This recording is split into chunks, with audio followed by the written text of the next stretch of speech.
Au nom d'Allah, le tout miséricordieux, le très miséricordieux. Surveille, le jour où le ciel présentera les marques de fumées évidentes. Elles envelopperont le genre humain d'un effet emmitouflant. Cela fera atrocement mal. Ô Dieu, délivre-nous de ce mal car nous sommes croyants. Par qui devrait parvenir ce récit si ce n'est un rappel d'un messager aux preuves évidentes? Mais, vous lui avez tourné le dos et vous avez, de plus dit, c'est un enseignant insensé. Nous vous soulagerons de ce mal, mais pour peu qu'il soit rétabli, vous y récidiverez. Alors sachez que le jour où la grande tyrannique frappera, en ce jour notre vengeance sera accomplie.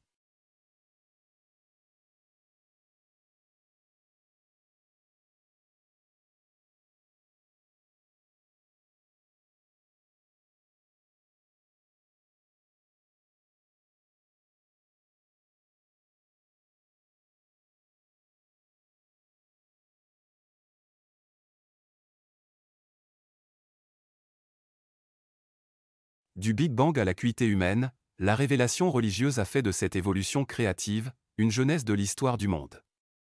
Un écrit du transcendant qui retrouve précisément dans les manifestations de la matérialité des certificats d'authenticité et qui font des récits, de la religion, de la philosophie et de la science, une histoire narrative complémentaire. Le Coran annonce que dans un proche avenir un effet de serre va nous emmitoufler par ses étreintes drastiques. C'est un scénario craintif pour le genre humain. Ce scénario est si redoutable que l'Omniscient a jugé utile de nous prévenir et nous mettre en garde. Le Coran le décrit comme un impact majeur qui risquerait de nous faire périr ou peut-être et nous exterminer. Les scientifiques se réunissent chaque année lors des COP pour parler du climat et de la lutte contre le réchauffement climatique. Du fait de la complexité du sujet et des enjeux qui se cachent derrière, c'est un processus long où se mêlent de problématiques environnementales, économiques, sociales et diplomatiques. Qui aurait pu prédire la vague d'inflation ainsi déclenchée, ou la crise climatique aux effets spectaculaires encore cet été dans notre pays? Voici maintenant que le réchauffement global de la planète est commencé. Il pourrait y avoir un effet de serre général, réchauffement de 2 ou 3 degrés de la température de l'atmosphère, d'où fusion d'une énorme quantité de glace polaire, aussi bien au sud qu'au nord, et de glace de montagne. Et risque de réchauffement. Donc, à cause du réchauffement, 2-3 degrés de moyenne suffisent. Le problème est extrêmement sérieux. Il est certain que lorsque la concentration en gaz carbonique de l'atmosphère aura doublé, on se prépare à un changement climatique. Et ce changement climatique, il a commencé, si vous voulez, dès que les hommes ont commencé à brûler du bois, du charbon, du pétrole, c'est-à-dire dès 1850. La Terre va se réchauffer. Et pour l'instant, on ne le voit à peine. Et nous ne pouvons pas dire encore que le climat a changé parce que l'essentiel de la chaleur qui se dégage rentre dans l'océan. Donc, nous ne voyons pratiquement rien par rapport, ce n'est rien aujourd'hui par rapport à ce qui va se passer dans 50 ans ou dans 100 ans. Si ça devait continuer, cette augmentation de CO2, M. Jouzel, ça se traduirait sur la planète, disons, au XXIe siècle, par une augmentation de combien? Entre 1 et 1,5 degré.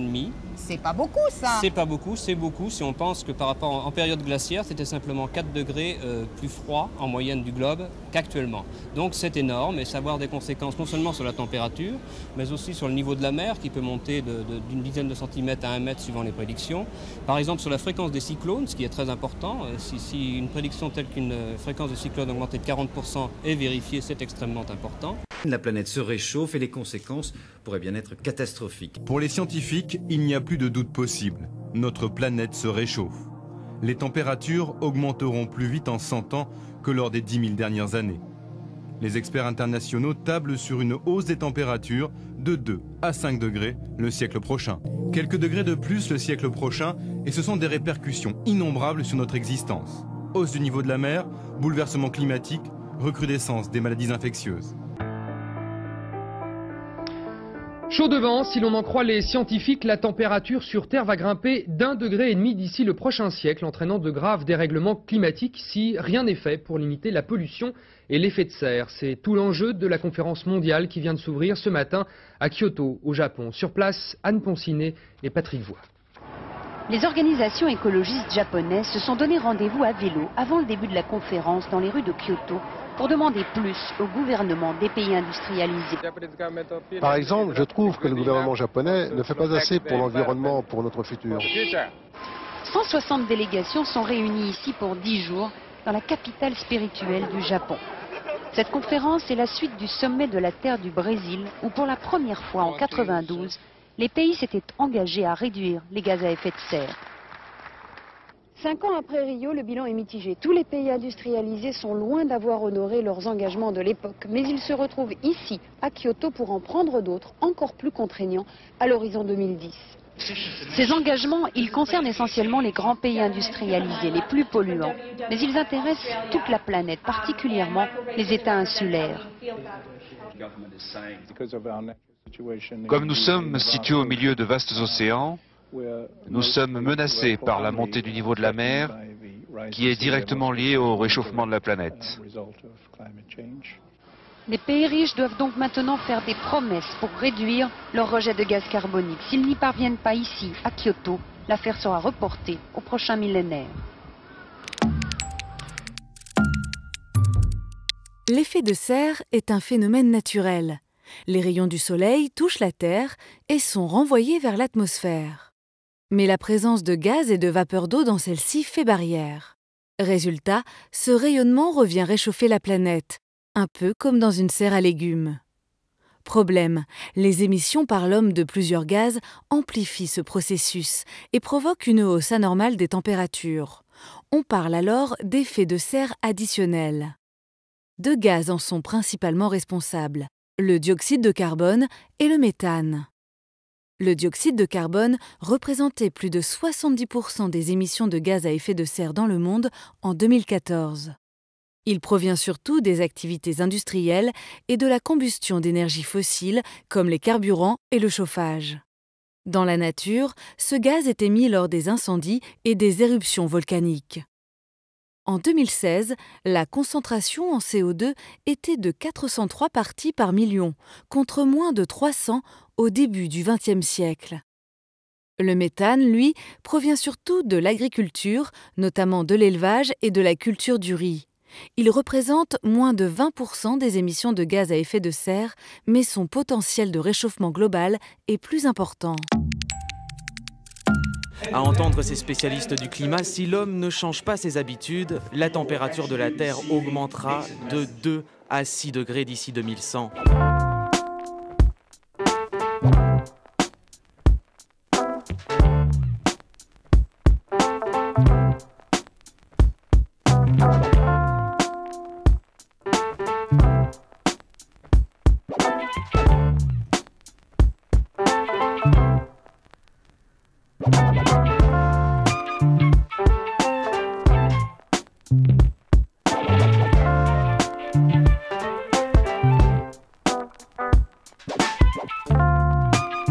If we reduce emissions sharply, consequences for people and their livelihoods will still be challenging, but they will be potentially more manageable for those who are most vulnerable.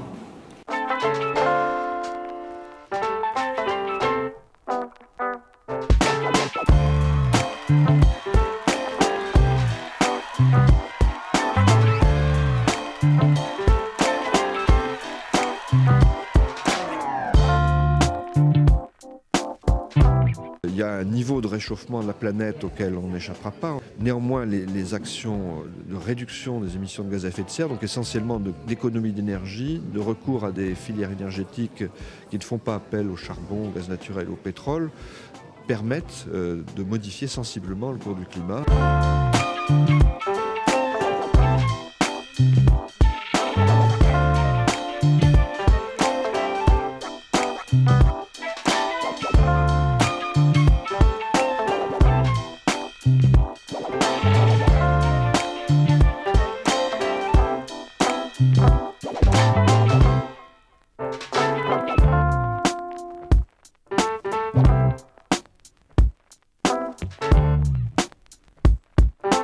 absolument que chacun comprenne bien que le réchauffement climatique va affecter la nature, mais aussi bouleverser la société et notre vie de tous les jours.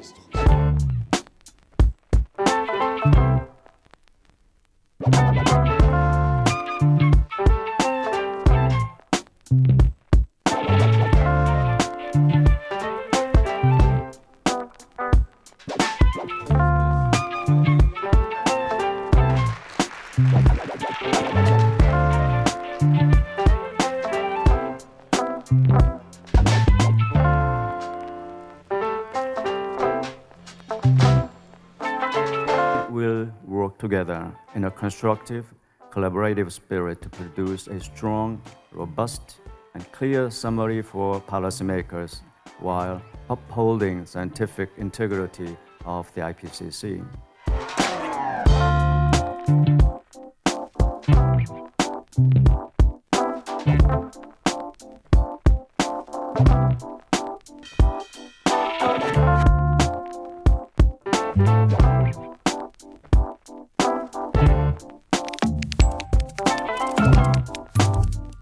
L'acronyme COP signifie Conference of Parties en anglais, c'est-à-dire la conférence des parties signataires. Bien qu'il existe des COP sur d'autres sujets, seules celles sur le climat font l'objet d'un sommet régulier et fédérateur.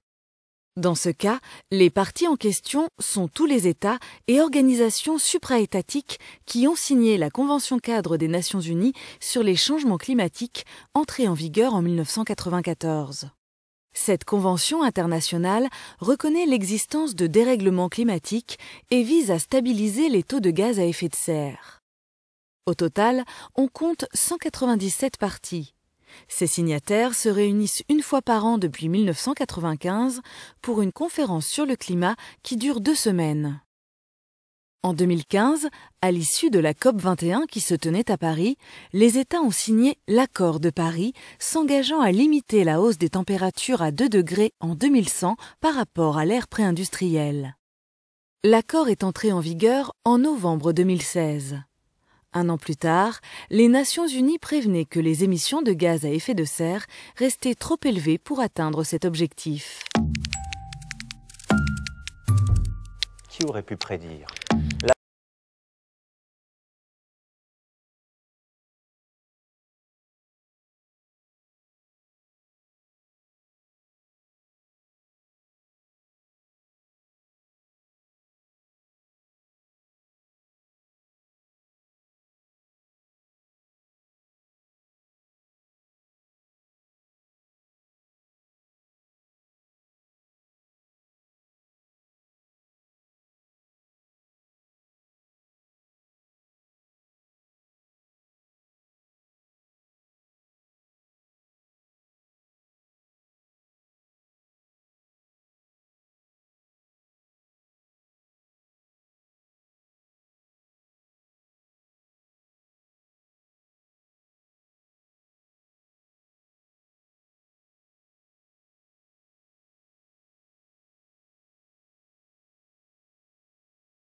À entendre ces spécialistes du climat, si l'homme ne change pas ses habitudes, la température de la Terre augmentera de 2 à 6 degrés d'ici 2100.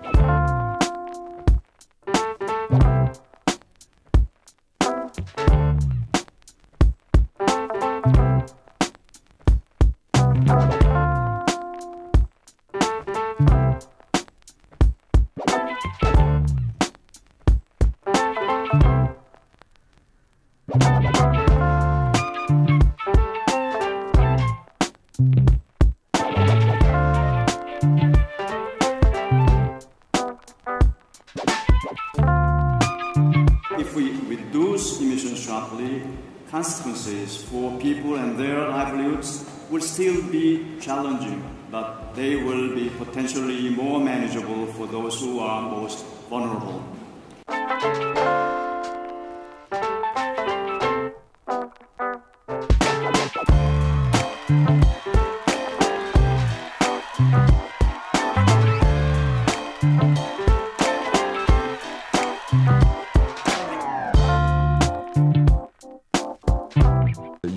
niveau de réchauffement de la planète auquel on n'échappera pas. Néanmoins, les actions de réduction des émissions de gaz à effet de serre, donc essentiellement d'économie d'énergie, de recours à des filières énergétiques qui ne font pas appel au charbon, au gaz naturel, au pétrole, permettent de modifier sensiblement le cours du climat.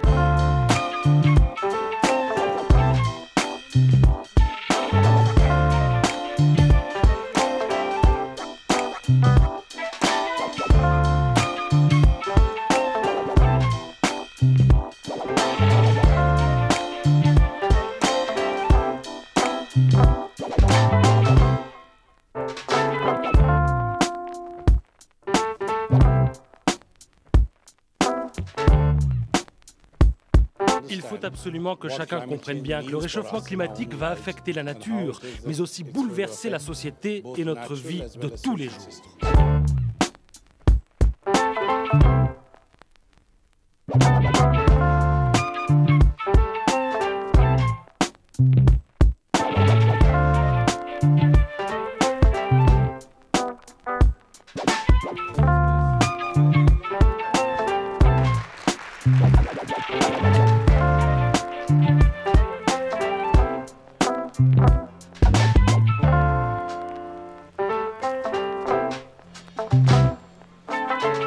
We'll work together in a constructive, collaborative spirit to produce a strong, robust, and clear summary for policymakers while upholding scientific integrity of the IPCC.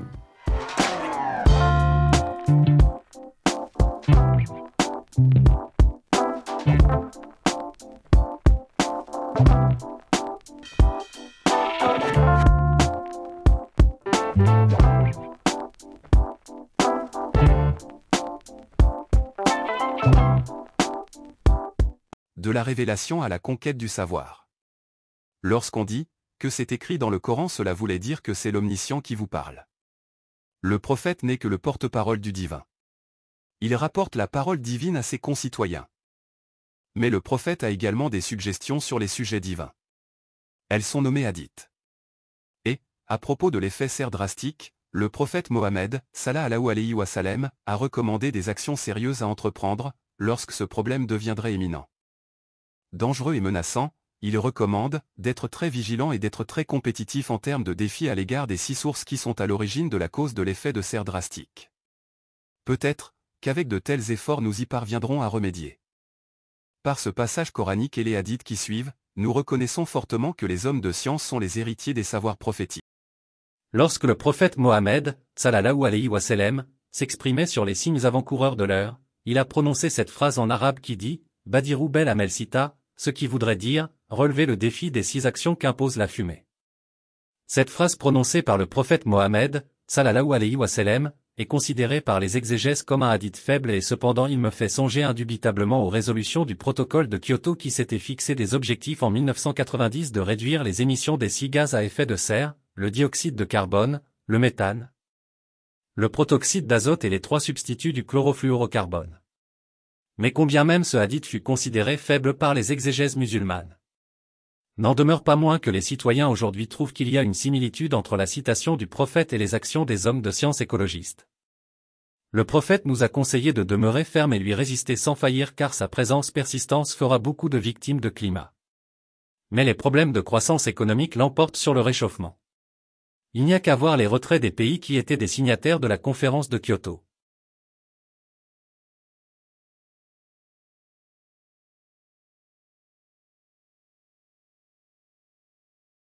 La religion a-t-elle parlé du réchauffement climatique? Je n'arrive pas à vous entendre. Parlez un peu à voix haute pour que je puisse vous entendre et vous comprendre. Je suis le père Baluzoria, prêtre catholique et étudiant en économie et théologie. La question est de savoir. Quelle est votre vision du réchauffement climatique?